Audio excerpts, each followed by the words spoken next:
The moment the city finally slowed to a soft sigh outside my window, I knew the night would not end the way I planned, and that was the first lesson I ever learned about power. The quietest rooms hide the loudest truths. I am Helena Montez, 35, a senior bank executive who wears the crisp line of a tailored suit like armor, the way a pianist wears a perfect note as if it were a skin. In this city, where numbers speak in cold tones and people pretend they are immune to fear, I learned to speak through balance sheets and leverage, to keep a calm, careful eye on the game and the players. I have a hidden ambition, one that moves not in the open daylight of press conferences, but in the soft, deliberate shadows where decisions are born and destinies are recalibrated. The personal frame for this episode is simple and brutal. I discovered a betrayal that cut through the familiar morning light like a blade through silk. I had trusted certain people with the private parts of my life as if trust were a currency I could keep in a drawer, to pull out when the market hissed and the headlines flipped. I had believed in a friendship so close I counted on it the way I counted on my morning coffee, stable, predictable, a ritual that kept the world feeling sane. Then one evening, at a fundraiser that smelled of champagne and fresh ink, I found the trap I never saw coming. There, in a hotel suite that opened onto the city like a mouth that kept swallowing light, I walked in on two faces I had learned to trust above all others, entwined in a way that made the floor seem suddenly unreliably soft beneath my feet. My former partner, a man I had spent years coloring in with the careful strokes of shared dreams and obligations, and the woman who had stood beside me as confidante, the person I once believed was the sister I chose, were not what they appeared to be. The room reeked of perfume and broken promises, of laughter that had turned sharp as a blade, of a truth I could not ignore even as my breath tried to stay steady. The air seemed to thicken, the world narrowed to the cold glare of their expressions, and the warmth of the wine on my tongue that tasted suddenly like ash. I did not scream. I did not collapse. I studied them the way I studied a risk report that could ruin me if misread. And I found the fault line in their story, which was not merely their betrayal, but the way they believed I would stay quiet, silent, and compliant, as if pain were a stable variable in my life. The betrayal was not only personal, it was strategic, a message that whispered, "You cannot protect what you love by staying soft. You must learn to outlive what breaks you." I left with the sound of their godless laughter echoing in a corridor that smelled of metal and rain, and as the door closed behind me, I pulled the night tighter around me and began to plan a different kind of revenge. The kind that would not make noise and would not lay waste to souls unless those souls insisted on walking through the door again. I am a woman who spends her days with numbers that feel almost alive. The hum of the trading floor, the clack of keyboards, the soft thud of a folder closing, the whisper of an elevator that knows my name. My hidden ambition is not to conquer the world through bravado, but to redefine the terms by which power is earned and kept, to make sure that those who think they can cast me aside or erase me are reminded with a cold, precise precision that I am the architect of my own fate. The personal event that frames this episode, the very thing that makes the growth of my plan possible, was not merely the rupture of trust, but the seed of a plan to rearrange the entire structure that once protected my former lovers from the consequences of their choices.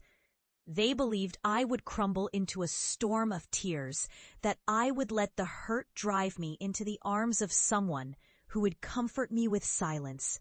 They were wrong. I carried the sight of their faces with me as I walked back into the city, and I carried the weight of their betrayal like a ledger that would never balance until justice was served. My target in this story was not to destroy them at once, but to demonstrate that the most dangerous opponent a person can have is not a rival who can outplay you in a single move, but a past that refuses to stay buried and a present that demands accountability. The next weeks were a quiet flood of decisions, each one a brick in a wall I built between my life as a friend and my life as a force.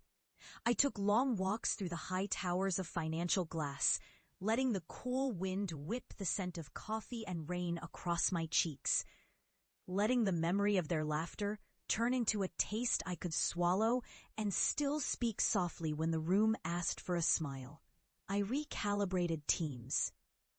Not with the brutality of a tyrant, but with the clarity of someone who finally understood the arithmetic of loyalty in a sector that pretends to value honesty, but often worships convenience. I learned to see the thin lines between personal grievances and professional leverage, and I walked along them with the steady, measured pace I have learned to call walking through fire without getting burned. The plan grew with the discipline that defines the best kind of revenge, the kind that does not shout, that does not ruin the innocent, that does not burn the city to prove a point. My former partner believed he would land a place of quiet power within a project that would have him standing next to me in the same room where our stories once collided. He did not realize that I had not forgotten the way his hands felt on the armrest of a chair as he whispered about future promises, or the way my best friend had worn a smile that did not reach her eyes when she spoke of love and loyalty. I chose to make space for him, to offer him a different kind of position, a role that would let him see the consequences of his choices at the speed of a corporate clock. He would work for me, not as a subordinate in a petty game, but as someone whose daily presence would remind him every morning that trust is earned again and again and again, and that the ledger never lies.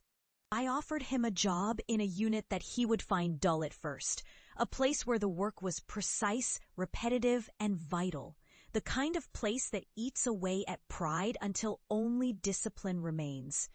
It would feel like a promotion at first, but the truth would become obvious with time. I did not owe him mercy. I owed him accountability. He arrived with the swagger that comes from thinking you have won before the game begins. His steps echoing too loudly in the sanitized hall where sunlight is filtered through frosted glass and every smile is a potential weapon.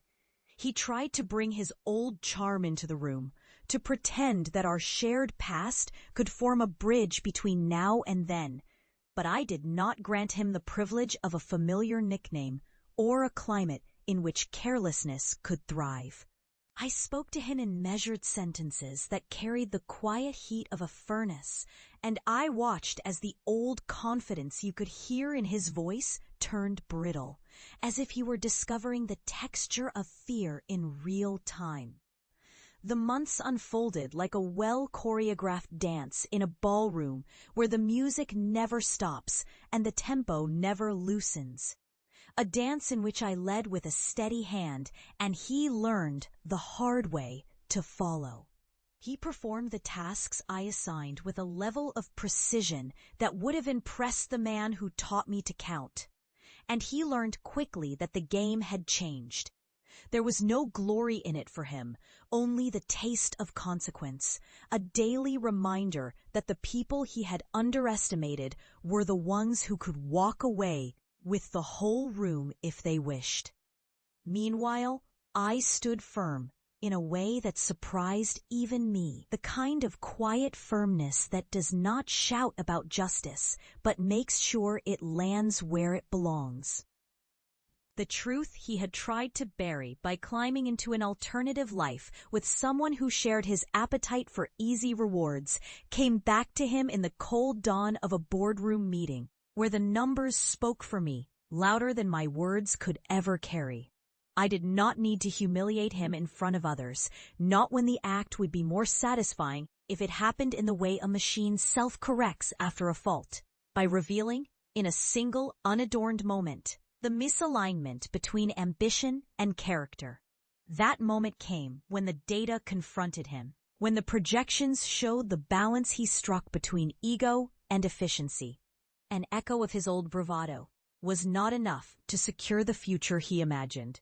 He understood, with the quiet shock of someone who has spent years believing themselves untouchable, that he would be kept close enough to see the consequences of his past actions, and far enough away to never again decide the pace of another human life. He learned that I would not burn him away, but would instead reduce him to a role that required humility, that demanded accountability, that placed him under my careful oversight, a place where his influence would be measured in results, not insinuations. And so the months passed, the city outside my window turning through the same shades of dusk that paint a ledger with patience.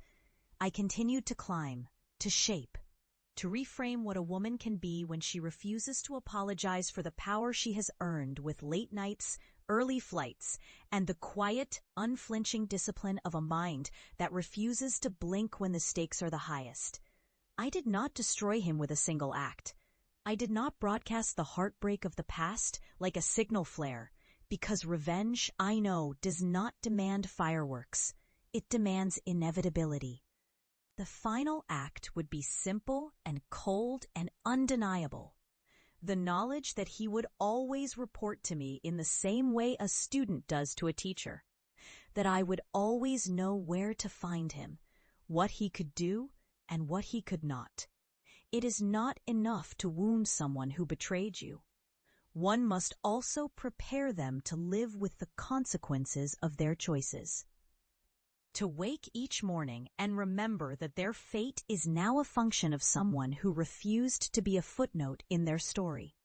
In the end, I did not merely secure a quiet victory. I reshaped the terms of respect.